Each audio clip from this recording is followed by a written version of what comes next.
Assalamualaikum warahmatullahi wabarakatuh.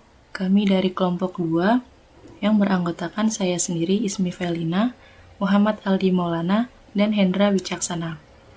Di sini kami akan mempresentasikan hasil kerja kelompok kami, yaitu membahas tentang metode dan implementasi forward chaining.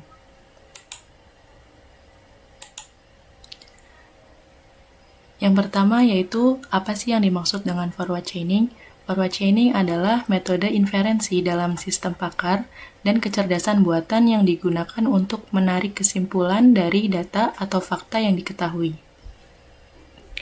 Forward chaining bekerja dengan memulai dari fakta-fakta awal yang sudah diketahui dan kemudian bergerak maju atau forward untuk mengeksekusi aturan-aturan yang premisnya sesuai dengan fakta tersebut, hingga mencapai kesimpulan atau tujuan akhir.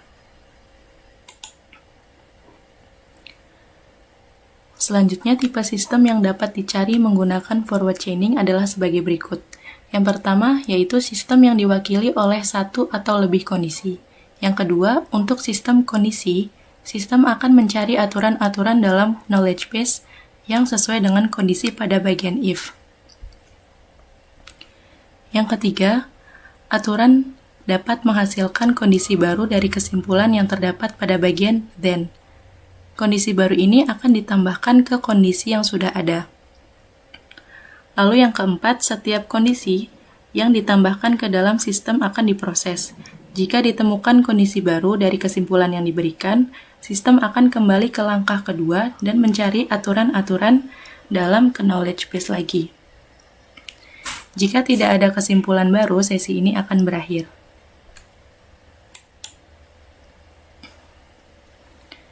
Lalu yang selanjutnya ada kelebihan dan kekurangan forward chaining. Kelebihan utama metode ini adalah efektif saat masalah berawal dari pengumpulan data atau penyatuan informasi untuk kemudian menarik kesimpulan. Yang kedua, metode ini mampu menyediakan banyak sekali informasi dari hanya sejumlah kecil data. Lalu yang ketiga, lebih fleksibel daripada backward chaining karena tidak memiliki batasan pada data yang berasal darinya. Lalu untuk kekurangannya, yang pertama adalah metode ini yaitu memungkinkan tidak adanya cara untuk mengenali di mana beberapa fakta lebih penting dari fakta lainnya. Sistem mungkin menanyakan pertanyaan tidak relevan, meski jawabannya penting, hal ini bisa membingungkan user dalam menjawab sesuai subjek. Lalu yang terakhir, proses pada metode ini mungkin perlu banyak waktu untuk menghilangkan dan menyinkronkan data yang tersedia.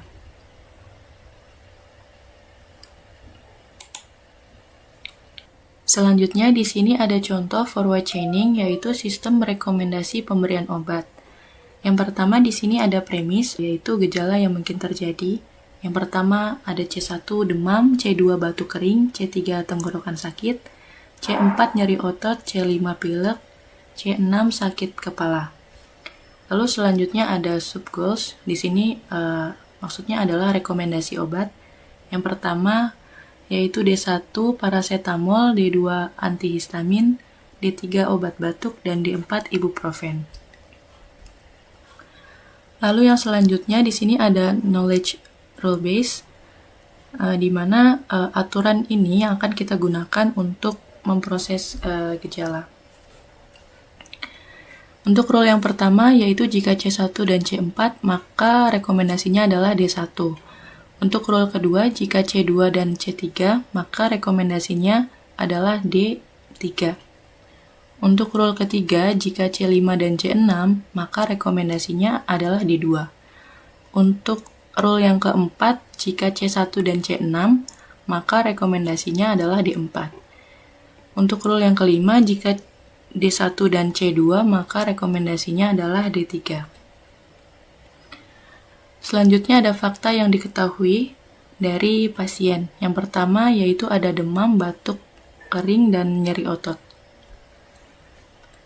Selanjutnya di sini ada pohon keputusan berdasarkan rule base. Aturan pertama yaitu C4, C1 jika kondisinya benar, maka rekomendasinya adalah D1 yaitu paracetamol. Untuk rule yang kedua, jika C2 dan C3 kondisinya benar, maka rekomendasinya adalah D3, yaitu obat batuk.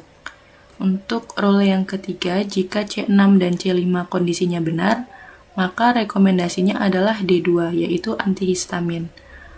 Untuk rule yang keempat, jika C1 dan C6 kondisinya benar, maka rekomendasinya adalah D4, yaitu ibuprofen. Lalu untuk yang rule kelima, jika D1 dan C2 kondisinya benar, maka rekomendasinya adalah D3, yaitu obat batuk. Lalu yang selanjutnya ada proses inferensi forward chaining. Nah, proses ini digunakan untuk membuat kesimpulan dari sekumpulan fakta awal dengan memanfaatkan aturan-aturan yang terdapat dalam knowledge base. Kita akan melakukan iterasi yang mana proses ini akan diulang sampai tidak ada aturan lain yang dapat dieksekusi. Untuk iterasi yang pertama, kita masukkan fakta awal yaitu C1, C4, dan C2. Lalu untuk Q-nya kita didapat dari melihat fakta awal C1 dan C4 itu termasuk ke dalam rule yang pertama, maka kita masukkan R1 pada Q. Lalu untuk analisis rule-nya yaitu R1 dan premisnya sudah terpenuhi karena C1 dan C4 ini merupakan fakta yang diketahui. Untuk kesimpulan yang dicatat yaitu D1 karena C1 dan C4 masuk ke dalam rule pertama yaitu D1. Selanjutnya kita tulis fakta baru yaitu C1, C4, C2, dan D1. Selanjutnya kita lihat untuk di fakta awal C2. C2 di sini masuk ke rule 2 dan rule 5. Namun untuk rule 2 di sini ada C3 yang dimana C3 ini tidak termasuk ke dalam fakta yang diketahui, maka R2 tidak masuk ke dalam Q atau daftar aturan. Lalu untuk R5 di sini ada D1 dan C2. Sebelumnya kita sudah menemukan kesimpulan yang dicatat yaitu D1, maka R5 ini masuk ke dalam Q atau daftar aturan karena sudah memenuhi aturan dan fakta yang sudah ada. Selanjutnya kita ke iterasi kedua. Iterasi kedua yaitu C2 dan D1. C2 dan D1 di sini masuk ke dalam rule base dari rule yang kelima. Maka kita masukkan rule kelima pada Q dan analisis rule-nya. Untuk premisnya sudah terpenuhi karena C2 masuk ke dalam fakta yang diketahui dan kesimpulan yang dicatat adalah D3.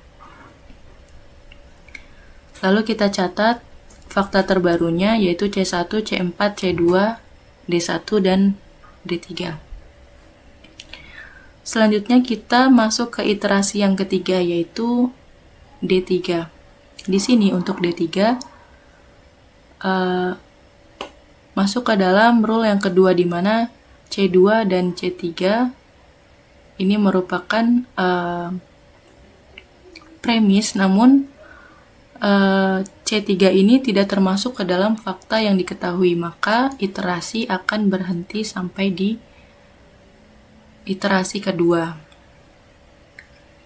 Jika sudah tidak ada iterasi yang bisa dieksekusi, maka kita dapat lanjut ke kesimpulan akhir, yaitu bahwa hasil dari inferensi ini menunjukkan bahwa pasien direkomendasikan untuk mengonsumsi paracetamol dan obat batuk.